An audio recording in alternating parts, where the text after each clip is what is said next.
ইউরোপে ইউরোপিয়ান ছাড়া যে গুটি কয়েক বাইরের দেশের খেলোয়াড়েরা দাপট দেখায় তাদের মধ্যে আর্জেন্টিনা উপরের দিকে থাকবে। প্রায় সবগুলো ইউরোপিয়ান জায়ান্ট টিমে আছে আর্জেন্টাইনদের পদচারণা। যেদিকে তাকাবেন দেখবেন আর্জেন্টাইন খেলোয়াড়েরা হয়ে আছে ক্যাপ্টেন।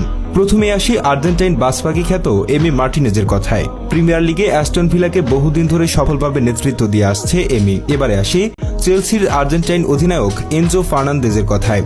এনজোকে যখন রেকর্ড পরিমাণ দাম দিয়ে চেলসি কিনেছিল তখন নানা লোকে নানা কথা বলেছিল।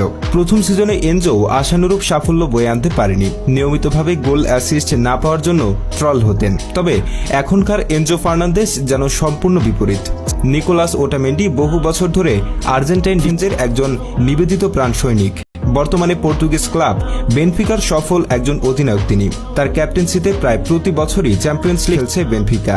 আরেক আর্জেন্টাইন ডিফেন্ডার ক্রিস্টিয়ানো রোমেরো টটেনহ্যামের মতো বড় ক্লাবের অধিনায়ক। স্পার্সের হয়ে বড় দল কিংবা ছোট দল সবার বিপক্ষেই দেয়াল হয়ে দাঁড়িয়ে পড়েন গোলভারের সামনে।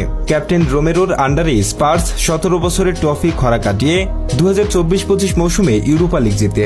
26 বছর বয়সী আরেক আর্জেন্টাইন সেন্টার ব্যাক লিওনার্দো বালের্দিও নেতৃত্ব দেন ফ্রেঞ্চ ক্লাব অলিম্পিক মার্সেইকে। ইন্টার মিলানের মতো ক্লাবের ক্যাপ্টেনের দায়িত্ব পালন করে আর্জেন্টাইন স্ট্রাইকার লাউতারো মার্টিনেজ তুলেছেন চ্যাম্পিয়ন্স লিগ ফাইনালেও।